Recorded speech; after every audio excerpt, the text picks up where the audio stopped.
अस्सलाम वालेकुम friends, welcome to my channel. कैसे हैं आप सब लोग? उम्मीद करती हूँ आप सब ठीक होंगे। और ये है हमारी इफ्तारी, आज की आखिरी इफ्तारी।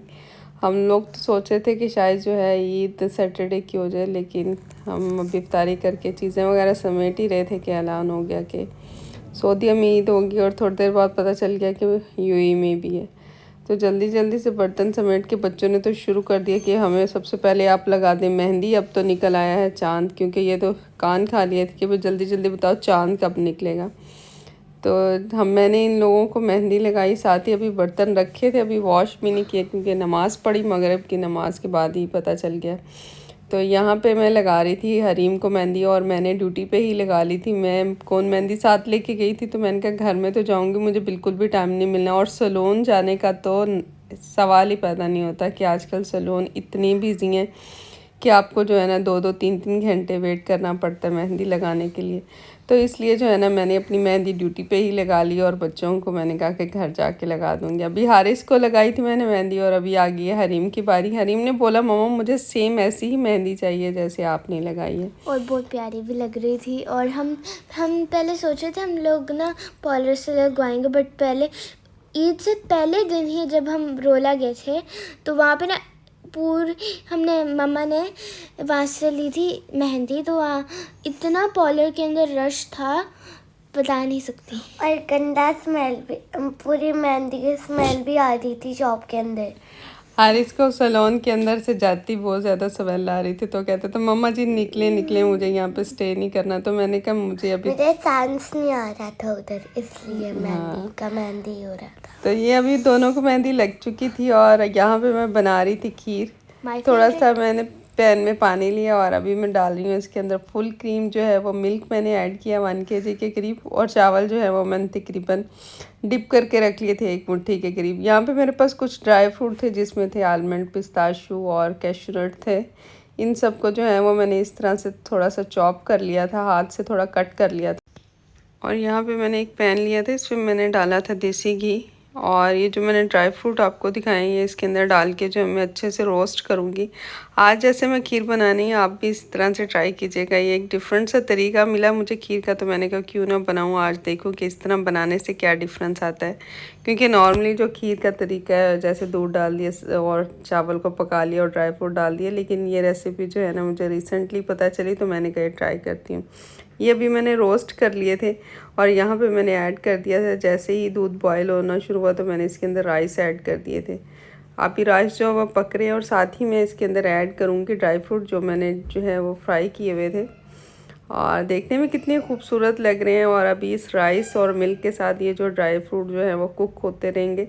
तकरीबन इसको कुक होने में 1 से 2 घंटे तो ज़रूर लगेंगे, क्योंकि खीर बनने में अच्छा खासा टाइम लगता है। तो यहाँ पे जो है मैंने इसको कवर दे के रख दिया, और हल्की आंच पे ये कुक होती रही।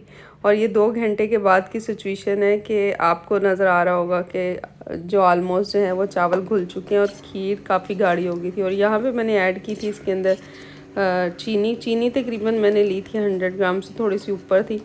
मैंने कहा अभी तो टेस्ट कर सकते हैं, अगर मीठा कम लगेगा तो और डाल लेंगे, लेकिन जैसे मैंने मीठा टेस्ट किया तो मीठा कम था, तो इसलिए मैंने और ऐड कर दी। और अभी बारी आ गई थी चिकन की। आज मैं बना रही थी चिकन कढ़ाई, क्योंकि मोस्टली मटन ही खाते हैं, लेकिन आज मैं बना रही थी चिकन कढ़ाई क्योंकि अवेलेबल इस वक्त यही था। तो मैंने कहा कल गेस्ट आएंगे तो कल मटन बना लेंगे। यहाँ पे मैंने डाल के सब कुछ चिकन, टमाटर, सब्ज़ मिर्चें, प्याज, लहसुन, अदरक का पेस्ट, और ये सब कुछ डाल के जो है ना मैंने इसके अंदर मिर्ची, नमक और डाल के मैंने इसको रख दिया पकने के लिए। इसके अंदर प्याज टमाटर थे तो ये अपने ही पानी में पक जाता, लेकिन मैंने फिर भी इसके अंदर जो है ना वो आधा कप के करीब जो है वो पानी डाला, और इसको कवर करके मैं कामों में मसरूफ़ हो गई। मैंने कहा आज इस तरह से बनाती हूँ, अपने काम करती रहूँगी, जब तक मेरे काम ख़त्म होंगे तो ये भी टेंडर्ड हो जाएगा। तो इसको मैंने रख दिया था पकने के लिए, कवर करके रखा। तकरीबन 20 से 30 मिनट लग चुके थे इसको कुक होने में। तो जैसे ही ये कुक हुआ तो उसके बाद जो है मैंने इसकी भुनाई शुरू की। और यहाँ पे जो मैंने टमाटर डाले थे उसके छिलके मैं अभी निकाल रही थी, क्योंकि अभी उसके छिलके जो है वो उतरना शुरू हो गए थे। और अभी मैं इसकी भुनाई करके इसके अंदर डालूँगी ऑयल, और ऑयल डाल के जो भुनाई है वो आपकी बहुत अच्छी होनी चाहिए। और इस सिचुएशन में बस आपको एक चीज़ का ख्याल रखना है कि आपका जो है ना भुनाई करते वक्त आपका जो है ना चिकन ना टूटे, और बस आपके प्याज टमाटर जो है ना उसकी ग्रेवी बन जाए। तो इसलिए मैं बड़ी एहतियात से कर रही थी कि जो मेरे प्याज टमाटर गल जाएं, लेकिन चिकन मेरा जो है वो साबित ही रहे। यहाँ पे मैंने डाला था धनिया और ज़ीरा, जो मैंने जो है वो रोस्ट करके और कूट के रखा हुआ था, तो ये भी मैंने इसके अंदर डाल दिया। और डालने के बाद मैंने इसकी बनाई की। अब मैं डाल रही हूँ इसके अंदर ऑयल, और ऑयल की थोड़ी सी क्वांटिटी ज़्यादा डालूँगी क्योंकि मैं बना रही हूँ कढ़ाई। तो ये बट स्टाइल कढ़ाई थी जो मैं आज बना रही थी। हस्बैंड की स्पेशल फरमाइश थी कि भाई आप जो है वो कढ़ाई बनाएं लेकिन बट स्टाइल में बनाएं। तो यहाँ पे जो है वो अच्छा सा मैं इसको बनाई करूँगी। और देखें प्याज टमाटर आलमोस्ट जो है वो घुल गए हैं, कुछ जो है और बुनाई करते करते जो है वो घुल जाएंगे। और इसके अंदर अभी मैं डालूँगी योगर्ट, और जैसी मेरी योगर्ट थोड़ी सी जो है वो नॉर्मल भुनाई में हो जाएगी, और साथ ही मैं डालूँगी इसके अंदर क्रीम।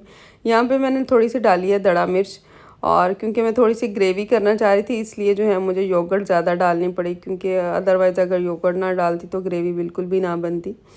तो ये देखें ऑलमोस्ट रेडी हो चुकी है मेरी कढ़ाई। और अब मैं इसको गार्निश करूँगी धनिया के साथ और अदरक के साथ और सब्ज़ मिर्चों के साथ। तो ये मेरी डिलीशियस सी चीज़ रेडी हो चुकी थी कढ़ाई। मीठा भी बन चुका था, कढ़ाई भी बन चुकी थी। अभी मैं अपने कपड़े निकाल रही थी, और ये ड्रेस मैंने सुबह को पहनना है। और ये देखिए मेरा मीठा ऑलमोस्ट रेडी हो चुका है। मैंने 2 कप तैयार कर लिए थे और एक जो है वो बाउल तैयार कर लिया था। मैंने कहा ये तो हम सुबह जैसे ही हस्बैंड आएंगे नमाज़ पढ़ के तो हम सर्व करेंगे। तो अभी हम खा रहे थे खाना, क्योंकि अभी जस्ट बात लिया, बच्चों को प्रॉपर रेडी नहीं किया था, लेकिन ये था कि पहले नाश्ता कर लेते फिर आराम से रेडी हो जाते। हम सब ने कपड़े चेंज कर लिए थे लेकिन सेट वेट नहीं हुए थे। मैं, हरीम, बाकी हस्बैंड और हारिस तो ऑलमोस्ट रेडी हो चुके थे। यहाँ पे हम करने लगे थे ब्रेकफास्ट, और क्योंकि जो नमाज़ पढ़ के आने के बाद सुन्नत के मुताबिक जो है वो मीठा खाना था, और साथ ही हस्बैंड को कहा था कि नान लेके आएँ, तो कढ़ाई तो ऑलरेडी रेडी थी। और यहाँ पे हम कर रहे थे नाश्ता। अल्हम्दुलिल्लाह खाना बहुत मज़े का था। और आज बार बार जो है ना कोई भी चीज़ खाते हुए और पीते हुए लग रहा था कि जैसे रोज़ा है रोज़ा है। तो रोज़े तो अल्हम्दुलिल्लाह चले गए, लेकिन ये कि अभी उनकी जो है ना वो याद बार बार आती रहेगी हर चीज़ खाते पीते हुए।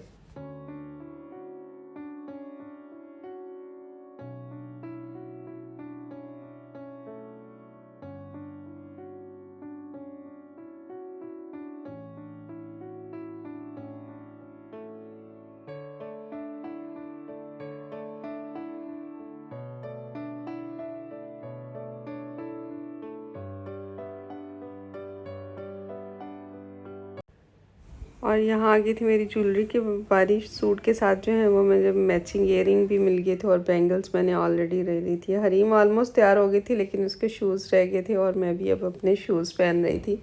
हरीम के मैंने बाल भी सेट कर दिए थे और मेकअप भी कर दिए थे। अभी क्यूटेक्स लगा के फिर रही थी, और मैं उसको कहती कि हैंड क्लोज कर लो, अभी आपके ड्रेस को डैमेज नहीं करेगी। तो हरीम माशाल्लाह रेडी हो चुकी थी। और ये अब बारी आ गई मेरी स्लीपर्स की। अब मैं पहनने लगी थी अपने स्लीपर। ज्वेलरी ऑलमोस्ट मैंने पहन ली थी। तो ये थी मेरी ईद, फर्स्ट ईद का ड्रेस स्लीपर। तो इंशाल्लाह सेकंड ईद का भी जो है वो आप लोगों से शेयर करूँगी। ये है मैं और हरीम। फिर इसके बाद हम लोगों ने अच्छा सा फ़ोटो शूट किया, क्योंकि पाकिस्तान में हमें सबको जो है वो पिक्चर्स भिजवानी होती हैं। हमारी ईद आज है तो उनकी ईद कल है, तो सबको इंतज़ार होता है। होप सो आप लोगों को भी लोग अच्छा लगा होगा। अगर अच्छा लगा तो please like share and comment ज़रूर कीजिएगा। और आप सब लोगों को बहुत बहुत ज़्यादा ईद मुबारक। अपना बहुत बहुत ख्याल रखिएगा। अल्लाह हाफिज़।